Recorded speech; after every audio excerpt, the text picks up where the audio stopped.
All right. Just real quick on the injuries. McCole still has a groin spasm. It's getting better. We'll see about playing. Chris Jones has back spasm. We'll see about playing there. He is getting better. Blake, we've talked about. Lucas Yang, you know about. And Smith, you know about, right? So Juju's making progress with his knee. With that, it was great to finish up here. We appreciate everything Missouri Western State University does for us. They roll out the red carpet. It's a great situation here. We appreciate the military so we can do what we do in this great country. You guys right with us on it. We won't hold against Herbie. So, but we do appreciate everything that the military does. It's great to bring them out here, the organization, to bring them out here and to celebrate them, and they appreciate it, and we appreciate having them here. Anyways, with that, time's yours. So let's talk about the importance of staying after so long and making sure that you guys sign every autograph. Yeah, they give us this opportunity to do this. So until the last one leaves, you sign, right? If they want it, we give it to them, and so we can do what we do. You know, I've seen it firsthand. I had a chance to go to Afghanistan a few years back, and the work and the dedication that they put in. They honor the flag and what it means, and they work their tail off. I was telling the quarterbacks that they have these treadmills lined up. These guys are in full gear, plus their rifles, plus their pistol, and they're running. And when they stop running for an hour, they go pump weights. When they get done pumping the weights, they get back on, they run some more. It's incredible. And it's 100 whatever degrees. It's outdoor weight room and conditioning place. And I'm just so that they can compete against, in this case, it was the Afghan, Taliban.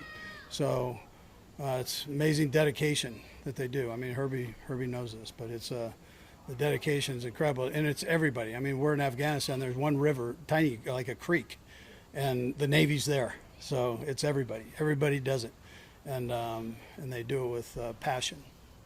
Coach, how would you characterize this camp? Did you get done everything you wanted? Yes, I did. Well, we did. I think I challenged the guys with some, which I think was important. That bonding becomes important, and you bond when you've got to do something tough. And they answered the bell, and every day. So I appreciate the effort that went into it, and I know some of them were hurting, but they got up and they pushed through, and that foundation will pay off for them down the road here. What you mentioned, you'll see game status from McCole and Chris Jones. How much of that also applies to Juju? Yeah, I don't think Juju will probably play this game. Yeah. You think he'll be back in practice next week? I think there's a good chance. Yeah. What about your rotation on Saturday? Yeah, so we'll go somewhere first half with ones. It might be shorter than that, but I'm going to just see how things go, and then the rest of the guys will fill in. Chad Henne won't play this game like last year. We sit him and give the two young guys some extra time. How would you characterize the competitiveness of this camp? Offense versus defense, kind of like win one day, the other Yeah. win one day? Yeah, I thought it was great competition. And really, you could break it down by play. So they challenged each other. And again, that's all you can ask for as a coach. So and I thought it was great for the young guys to see that and feel that you have to come out here every day in the right mindset, and you have to challenge every play. And then if you get beat, you got to learn from it and then erase it and get on to the next play. And if you let it linger, then you got a problem. Then you're going to back-to-back these things, and that's you can't do that at this level. Talking about chemistry, Patrick is outside of you being other guys that pushes him to notice each other. What do you just kind of see with that relationship between those two guys and how he does it? Yeah, well, he and Girardi are close, and Girardi was a quarterback too, and so and Girardi's not as old as Nags and I, so there's a good relationship there, and I think that quarterback room in general is a good thing. But Right, he's an up-and-coming coach, and because of what Pat's saying, I mean, you understand that. If he's complimenting him, he's on the rise, and we all have a lot of confidence in him. When it came to Andrew Wiley, it seemed like that position might have been up for grabs entering camps. How impressed have you been with him and handling that? Yeah, I think the best about Andrew Wiley, he doesn't let any noise bother him. I mean, that's the best part. He just kind of goes and does what he does, and is excited to be in there going, and a very humble guy. I mean, you just think about, we brought all these linemen in last year, and he went from being a starter to a backup, and then had an opportunity to jump in as a starter, and he didn't flinch. Most guys would fall apart. I can't believe they're doing this. But he didn't. None of that. He just plays. Coach, you guys are one of only 6 or 7 teams left in the NFL that still go outside of their home city for camp. 8 of the first 11 years in St. Joe playoffs, back to kind of full capacity this year. Does that recent success partnered with coming to St. Joe, is that just coincidental, or is there more to that, do you think? Well, listen, I'm never going to slight the people here because they bend over backwards for us, whether it's taking care of the fields, and our people are involved with that too. But they take care of these fields, the food, and which is a monster project. So it's not just the football team, but it's all the interns, it's all the staff. There's a ton of people, and you got to stay on top of your game for that. The way they take care of our rooms. I mean, we're in dorms. That's the cinder block is a cinder block, but they keep it clean for you, right? They keep it clean and make sure the trash is all the little things. So we don't have to worry about all that.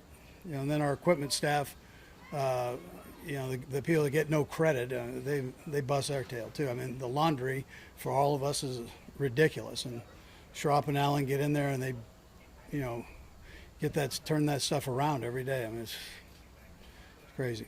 A couple more guys. And with today being the end of camp, is there something that jumps out to you positively or negatively that you may have not anticipated in camp? Yeah, so I think if you look back, this camp went fairly fast. Why?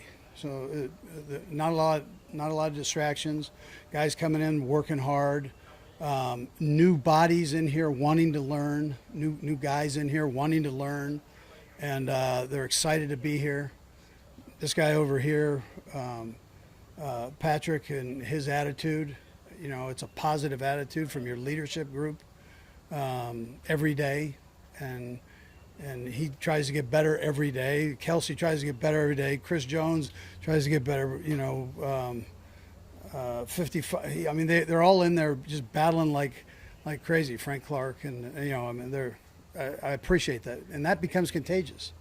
And then it presents you with a good camp when it's all said and done. You know? Last one, Coach, with all that said about camp, what are you looking forward to most getting back to the city?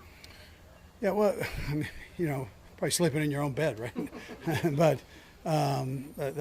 that's probably it. And you know, we're going to continue to work hard. We'll be more on a normal schedule back there, and get the guys into the swing of that. Let them get into the groove of what they're going to be doing during the season, schedule-wise. So. All right, good. Before we start, I just want to know it's camp days with the hair. Long hair, camp days.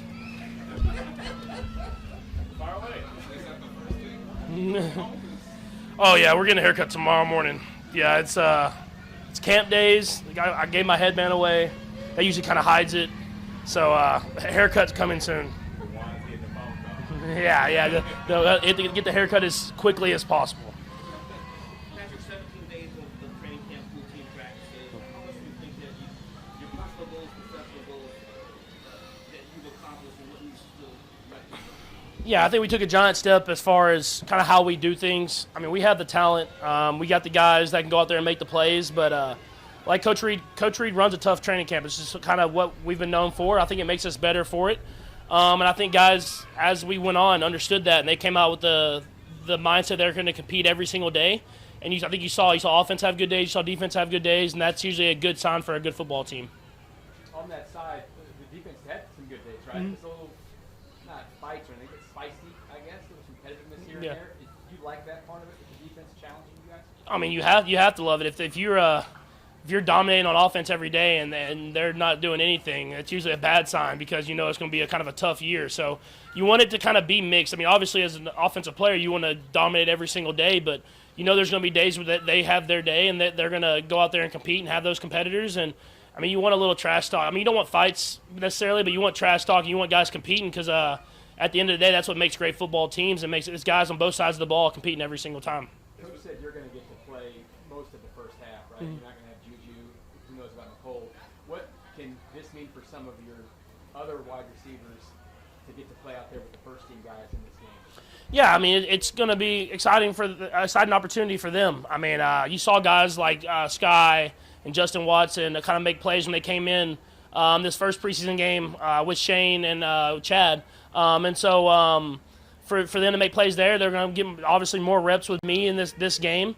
So I'm interested to see how they kind of maximize that opportunity. But, I mean, they've been doing it at practice. They've been making the plays at practice and doing everything the right way. And so for them to get in there and get some opportunity to run with the ones, I think it'll help us out in the long run whenever we do get those guys back to having a good group of guys that can go in at any time. Are you seeing a lot of growth in a lot of the new receivers, guys like MVS and Juju before he got hurt, and Sky Moore in particular? Yeah, no, I think I've seen a ton of growth. That's kind of the guys I was referencing early is, I mean, for those receivers in training camp OTAs, I mean, there's a lot of routes ran. We practice fast. We keep things rolling in the time period, and they kind of have to be in and out. And we're running a lot of deep routes. And so you can see in OTAs, it was really getting after them. They were pushing through. And then as you got to like this mid part of camp, you saw that they had their legs under them. They were running these routes, getting back in the huddle, running them again. And they were recognizing coverages as they were doing them. So I think it was very, very good for them to kind of get down here, see how we do things. And now as we get back to Kansas City and get closer to this season, we'll refine that and make sure they're ready to go then. Are there anybody that jumped out at you? I don't say it.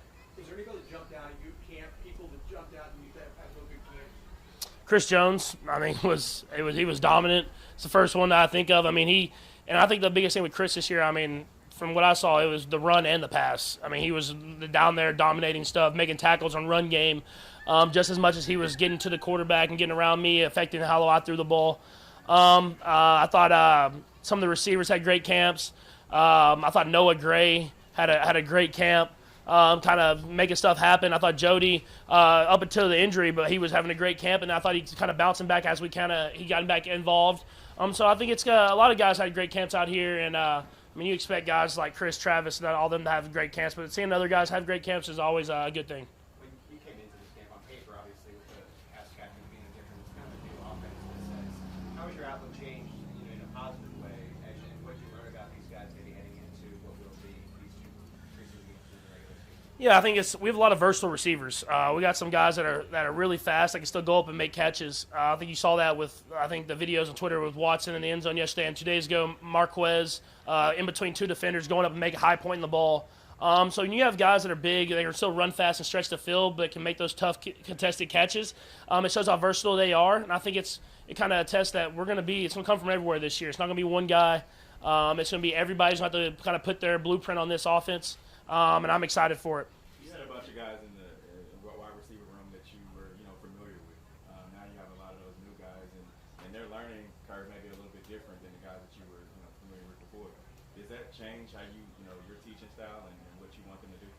I don't think it changes my teaching style. I think that they've done a great job of asking questions. I think that's the biggest thing. They're asking the right questions. We're talking about it in the film room when we're watching film, and we're making the adjustments. They're not making the same mistakes twice. And I think you've seen that, and it's kind of exciting to see whenever they make adjustments on routes kind of based off coverage. You throw it on time, and it works because you know that they've learned from the last time when they may have not done that. And I think that just comes with more and more reps, and we'll continue to get those. And I'm excited for these guys, man. We got a good group of receivers, and I'm excited for them to kind of showcase what their talent is. A couple more guys you said before the first preseason game you want to get hit once. What do you want to get out of this next one? Hit twice? Well, I'm not trying to get hit as hard as I did the first one. So I want to get out there. I want to, like you always want to do in the preseason, you want to move the ball down the field, kind of go through the procedure of everything. Hopefully you get at least one touchdown in there. Our goal is to score every time we're on the field, every opportunity that Coach Reed gives me. But you want to be in and out the huddle the right way, at moving the ball and executing the offense. Pat, Rob just asked Coach Reed what he was looking forward to the most after coming home to Kansas City. What about you? What are you looking forward to the most that camp is now over and you get to go home? Seeing Sterling for sure, 100%. I mean, she was out of town for the last week, so I didn't see her after the game. So I'm super excited to get home and see her. And she's running around, throwing fits. So I'm excited to have to make sure I'm like playing my best defense and keeping her away from all the dangerous edges and stuff in the house. Thanks, Patrick. Nick Bolton, whenever you guys are ready. Hey, Nick, how was this camp overall compared to last year? Just especially from your perspective, and how was it going? I feel like it's a great camp for me. Kind of stepping into the leadership role, calling plays on the defense, kind of getting more comfortable with Coach Spaz likes to call certain situations because I didn't have that last year. His being a Mike, he kind of got those conversations that he got throughout the headset, throughout camp and stuff like that. So just hearing the information that he's giving out, and also building touch with the guys we got around here. We got a lot of vets coming in on D-line. Kind of older guys, so gaining their respect as well. I'm still a young guy, my second year, so just getting respect to those older vets and kind of put them in the best position possible to go out there and compete and have fun. And so I feel like this camp was very beneficial for me. What was it like during the game to have that voice in your head for the first time and going through that stuff? I had it last year, but having it for the start of the game, kind of get the flow of the game kind of as the game goes on rather than having it in certain situations and stuff like that. So I liked it. It was fun out there. Again, it's a good put on the pads. I'll go out there and execute and have fun with your boys. So I'm looking forward for this week as well. What does Elijah Lee meant to the room so far? And what do you think he brings to the table? Veteran leadership, that's one of the first points. He's been around a lot of football. I've seen a lot of things, and also he's coming every single day, putting the work in. He knows what it takes at this level to compete and play hard, and put himself in the best position possible every single play. So he brings that every single day, and we just communicate and talk. He's a very vocal guy on the field. Kind of lets us know what I got to underroute or overroute, something like that. And also when we're working together and stuff like that. So he's been a vocal guy, leadership-wise, and so I'm excited for him. Nick, you mentioned talking about being now a veteran and kind of a leader. Where did you learn that? Did you pick that up at Mizzou, or did you pick that up in high school? Or who kind of taught you how to be a leader? To be a leader, my dad did. Kind of set the table for me and my brothers. I'm one of 5 boys, so it's always one of those things that we kind of grew up with. We understand how to be leaders, do stuff the right way, not necessarily always just yelling, being the most vocal guy, kind of leading by example, doing a little bit of everything. So that's kind of where I learned it from, and it's kind of just transitioned and kind of going a little bit further as the steps go along the way, and just kind of embracing my role here. Nick, everybody knows what Chris Jones gives to you guys on the field. I'm wondering from your vantage point, what does he do off the field in a training camp setting like this? Yeah, it kind of just lets you be yourself. As a fun guy, goofy guy. So when you're joking around and stuff like that, kind of throughout the days don't feel as long when you got Chris Jones in your locker room. Him, Frank, Bink, all those D-line guys, just chopping it up with those guys. Turk, Mike, Dana, all those guys, kind of make it fun to be here. And so just bring that excitement to camp. Again, it's a man's game, but you're still playing a kid's game as well. So just having fun with it. Every single day, just kind of having fun, joking around, having fun, and whether it be walk through before we started, chopping it up with each other on the sidelines, just bringing fun, make sure we're having fun out here and enjoying what we're doing. The guy that does that in the linebacker. You know it's Willie. It's a big juice man. That's Willie all 100%. You guys, people outside look at the Chiefs' offense, right? Travis Kelce, all that stuff. What do you want the identity of the Chiefs' defense to be? We kind of preached it earlier in the offseason, kind of heard a couple guys coming through and said it's attitude defense. We want to have an attitude. We want to know we all going to play together. We're young, so we're not going to be perfect every single play. We can make it up with running around, having fun, speed to the ball, getting 11 hats to the ball, creating turnovers, just having fun and having juice. And so we're going to that's our creed going into the season. We're going to live by that. We're going to run around, have fun, we're going to have an attitude defense this year for sure. Looked like y'all had some attitude a couple days out of defense, won a couple practices. How would you characterize the defense as a whole? Yeah, my man Sleep got out there yesterday. He got after it. I kind of miss having him out there, so it was exciting to have Sleep back out there with Shad Fenton. But yeah, having him out there, having Juice out there. Willie, again, he's always Juice man. Then Chris Jones, he kind of missed the last couple of days out there for us, but he's been huge for us, and also having energy and just having fun out there. So I'm excited for it. Thank you, Nick. Thank you. Appreciate it.